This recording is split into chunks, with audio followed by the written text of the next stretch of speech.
Welcome to Bukawi! Okay, bye.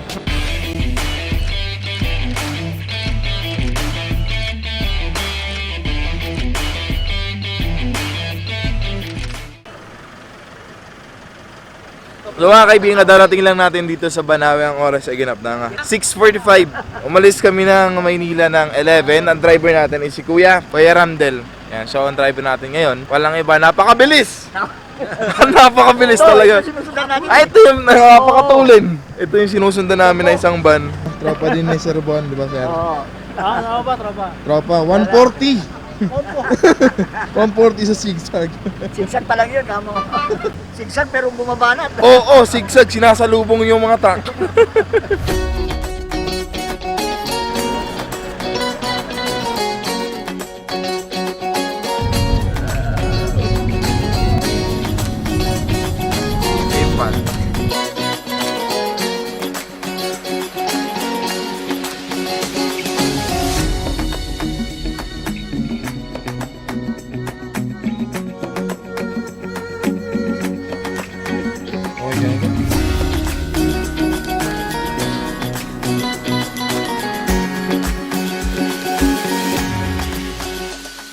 Stop over lang tayo saglit dun sa Banawe, picture then diretso na tayo ngayon sa Puskalan.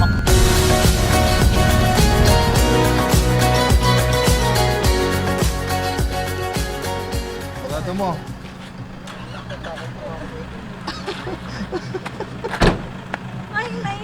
So mga kaibigan, nandito na tayo sa Tinglayan sa Kalinga. Ang baryo ni Maria Ugay, o mas kilala sa pangalang Wangud. Siya po yung last mang babatok sa kanyang tribo ng Butbut.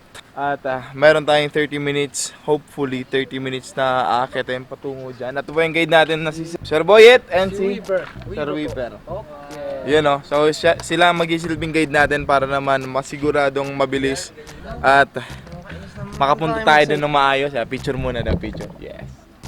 Ayun. So yun, inaantay na lang natin yung ibang kasama natin para makapunta na tayo doon. At syempre, na-expect natin na sana'y matatuan tayo. Tanungin na natin kaya nga. Sir, patingin mo, matatatuan kaya kami lahat doon? Kahit yung ano lang, kahit yung tatlong tuldok lang. Tingnan natin sa number natin sa taas. Sige sir. Madami makot. Sana. Pero sa tingin mo kaya makapatatuo kaya? Tingin mo lang ha, napipil mo lang. Tingin mo naman. Tingnan natin sa Sige, titingnan natin. Registration muna. Oo.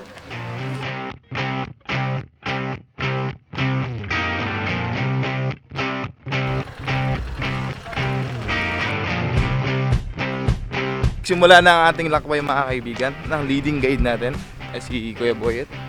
Ay din nasa likod si Sir Weaver. So dito pala mga kaibigan, makikita nyo naman na ang lugar dito is inaayos.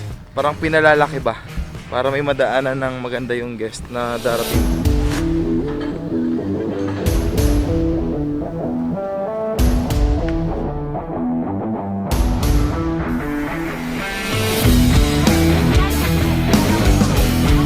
Si Apo ang on po ba? Saan? Nasa SM. Nasa SM po? Wala dyan? Wala, magja-Jollibee pa.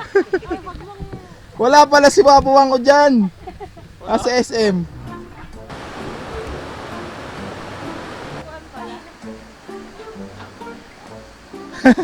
Alam mo nag-balance?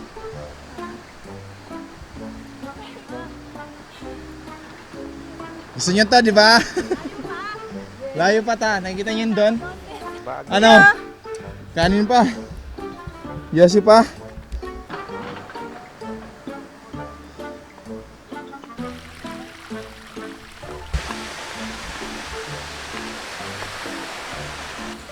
Has.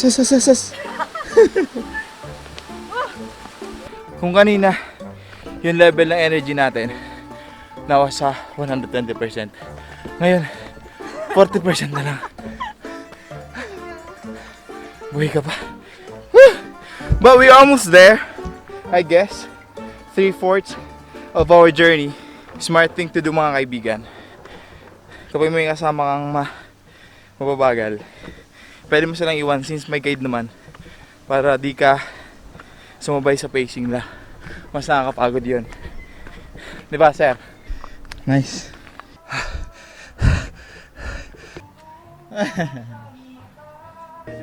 Yung pinakaunang tigil natin. 30 minutes nga ba? 35 minutes, nandito ka na sa tuktok. So pwede siyang kunin ng less than 30 minutes pa nagmadali kayo. Oo. Ano, kaya pa? Ayun na. Son. Diyan tayo nang galing. Ito yung bus natin, ay yung van, andyan yung itim. So andito na tayo, nakarating na tayo dito sa first stop nga na sinasabi. Marami kayong mabibiling souvenir from Buskalan. Hinantay natin yung iba natin kasama kasi medyo mababagal. Alam mo naman. Oh, ba't natagal lang ka? Ha? Namatay na sana siya eh.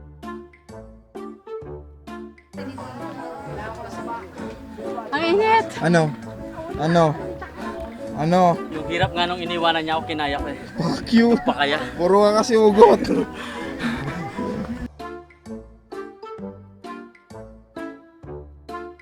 Papahigain ko siya, ganun ko siya pahigain. Iga ka niya. Ah! May tulog din, may tulog din. Mga dyan.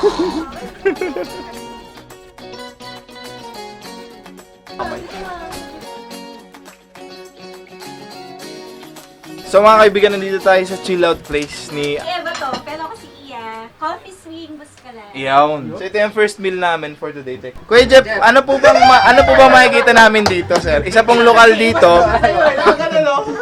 So ayan, mag-umpisa na tayo. Ano pong makikita natin dito, sir? Baboy sa pababos. Mga baboy sa bababos. Just talaga, nakakainis ka, Just. So base sa sinabi ni Ma'am Iya, dahil sa maraming mga guest, baka ang magawa lang ni Wang Ud is yung signature, which is okay lang din naman. At least madampian yung balat natin ni Wang Ud. Yun ang pinaka-purpose natin pagpunta dito sa Buskalan. Ay, nako. Magiging straight ka pag natatuan ka. Yeah. And this is my fourth one. Oh, really? Not from here. Oh. I mean, but Ano ka patatu mo? Traveler. Traveler. later it's gonna be fine. Don't worry. So before kayo magkapatato mga kaibigan, meron silang in-offer dito na iba't ibang klase ng tinik. May maliit, may mahaba, may maikli. At syempre, pipili ka lang na yung tipo mo. Pero ang pumili nito is yung lokal. Sabi sa akin, maganda daw kasi manipis yung tinik niya. Kaya maganda daw. Bale, kailangan mong bumili nito. Kasi pangit naman kapag ginagamit ng iba, gagamitin sa'yo. Baka tapos na agad. Ganun kakabili. Tapos na. Pero yung kay Wang Ud, ang alam ko, yung kay Wang Ud ay hindi daw nagpapalit ng tinik. Yung tatlong tuldok. Tatry natin mamaya. Let's find out. Masakit ba? Sorry pa si Siguro natin dito. King Kong naman. Kasi ganito yun, natatain na ako, baka matay ako kapag tinatuan mo na ako. First tattoo ever. First time ever? Yeah. Really? This is my first tattoo. Don't worry. It's gonna be fine. One advice if it's the first one. Yeah. Where the bone is, Yeah. more painful. Like really? this one.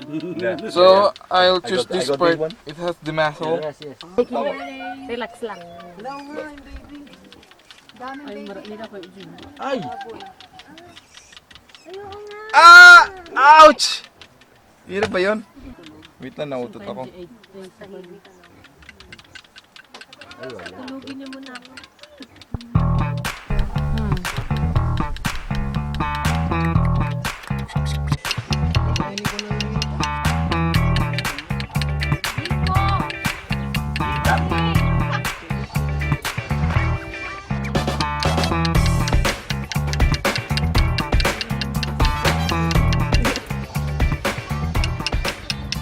Mga kaibigan, ang pinakamaganda dito kapag pupunta kayo dito ng tour, dapat is dito na kayo matutulog para maaga kayo kinabukasan magpapatato kasi sobrang dami nakapila kay Wang Ud, lalo na kapag weekend. Bale, di kayo mabigyan ng full design ng tattoo na galing kay Wang Ud. So ang gagawa nun is yung mga lokal dito. May mga artist dito na di naman related kay Wang Ud pero nagtatattoo sila. Ang pwede lang na tattoo rin ng tatlong tuldok, which is the signature. Yung tatlong kasing yun is nag-signify ng silang tatlo. So from Wangud, tas yung dalawang apo niya. Yun.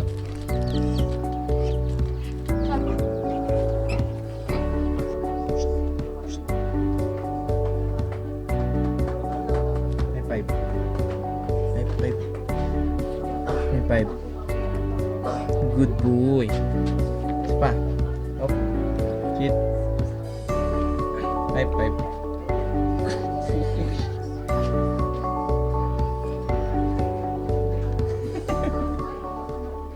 Since sa Ganday tayo, hanapin muna natin yung spot ni Wangud. Kasi gusto ko siyang makita muna.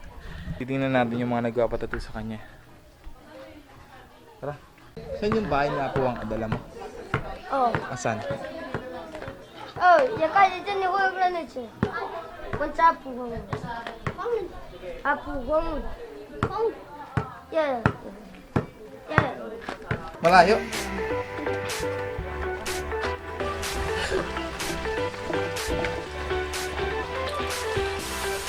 Ayan, wow po. Ito. Mama.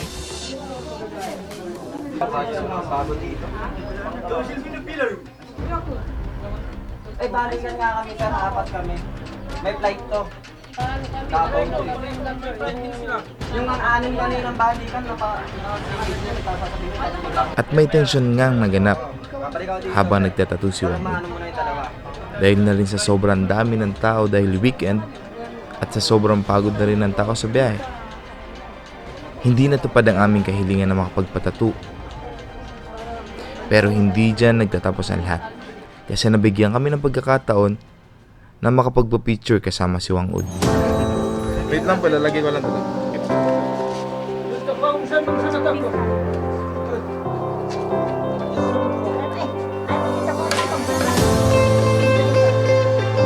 Thank you po. Yes. At least nawakan na si Apo Wangud. Okay po, salamat. Yes. Tuwan ako.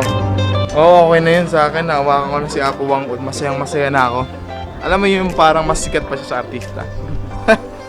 At least nawala yung yung alam mo yun, yung nadidismaya na sana ako kanina. Pero hindi yun ang huling pagkakataon na makikita natin at mahawakan si Apo Wangud. Kasi hindi pa natapos yung mission natin dito. Nakapagpatattoo tayo pero hindi kay Apo Wangud. Next time pupunta ako dito para magpapirma na lang. Mga kaibigan, pabalik na kami sa aming van. Okay na ba kayo? Yeah. Ano na? Mission successfully. Sama natin ang ating tropa. Ay, magandang hapon po. Yep. Magandang hapon. Tapos nagrereklamo yung mga kasama natin ang bigat-bigat. Tingnan niyo yun. May kasamang bigas. Ano? Nico, isang tingin naman dyan. Kung di rin tayo sa huli. Sigaw mo yung pangalan ng mahal mo.